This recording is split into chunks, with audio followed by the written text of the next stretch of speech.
والأول منقود بقوله تعالى: أعوذ بالله من الشيطان الرجيم بسم الله الرحمن الرحيم وأما ثمود فهديناهم فاستحبوا العمى على الهدى. قرول دا وأما ثمود أو هرشي ثمود يعني قوم صالح عليه السلام ثموديان فهديناهم الله كرم فهدينا من هدايتهم ديتا فهديناهم نقول دا هم مقول ولا كنا فهدينا من هدايتهم ديتا فاستحبوا العمى دي غرق لسو عما سمن ادرات گمراهي على هدا بسمنه هدايه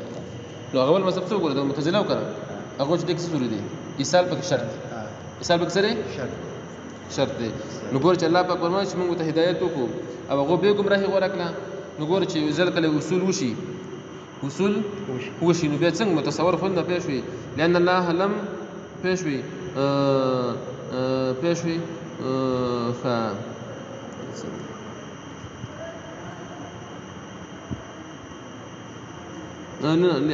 لأن ثمود لم يؤمنوا بنبيهم صالح عليه السلام ذکر دغه چې د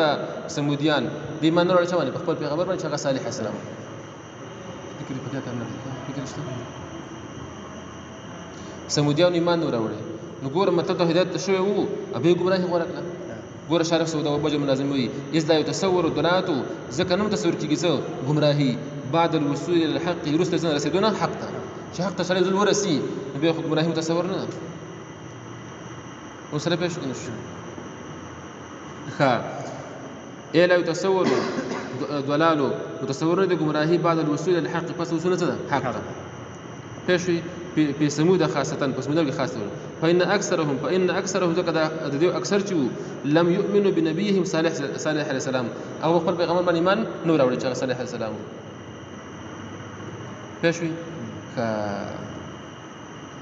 او دوی خو به څنګه امنو به ثم کفروا پېښوي چې دی ایمان نه وړي او مطلب بیرته کافر شو چې ظاهري کتابونو تفسیرونه او سیرتنا مسله پېښوي کنه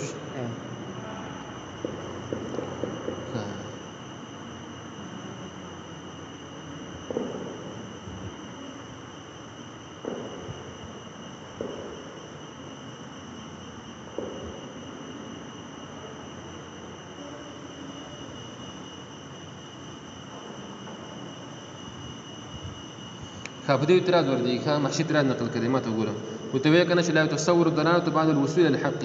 ابراهيم متصور أن بس وصولنا حقا ما تقول اعتراض وردي ما تقول كذا إيه وده ممكن كان مرتد شوي دي بيرتا حق تور سيده خص شو مرتد شو أنا بيرتا ابراهيم شو كان شو حق تور سيده إيه قيل بين الشوي دي يجوز الضلال بعد الوصول إلى الحق جائز لو ابراهيم بس وصولنا حقا سب بالارتداد ثواني وابراهيم كده باني خو جواب هغه چې زما والد صاحب کړی پېښ مطلب دا یعنی جواب دار ما ته وکړه چې مراد دا کوم درات دی مطلب دا چې ګمراهي متصور نه پس وصول نه حق ته نه ټیک ده مطلب چې حق سره ورسې به نو ګمراه کیږي او ته مرتد خبره کې مرتد نو مرتد چې ګور دی دا حد لما لم يكن واصل الحق نو کفر بالله تعالی اصل کې مرتد چې او وخت نه واصل نه دی حق سره نه دی چې واصل نه بس مرتد دی نو ظاهر اسلام نه وړي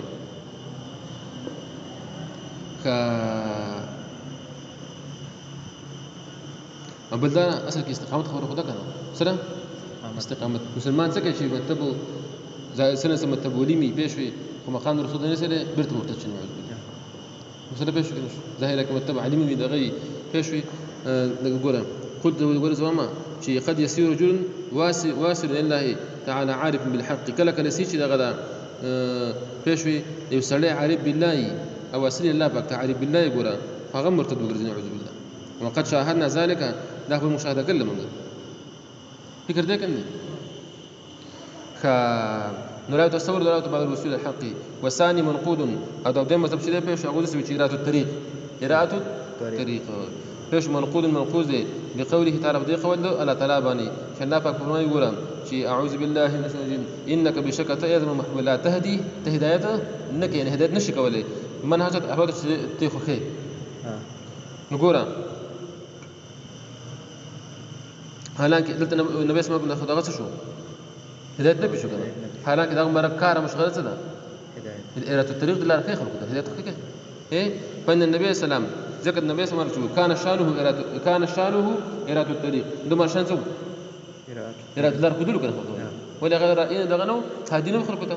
نو پکې په يصح نبيها عنه وسلم نو څنګه مستوي نبي دهت عنه د مبارک تشوي ولا ذكر من كلام المصنف بحشد الكشاف وان الهدايه لفظ مشترك بين هذه المعنى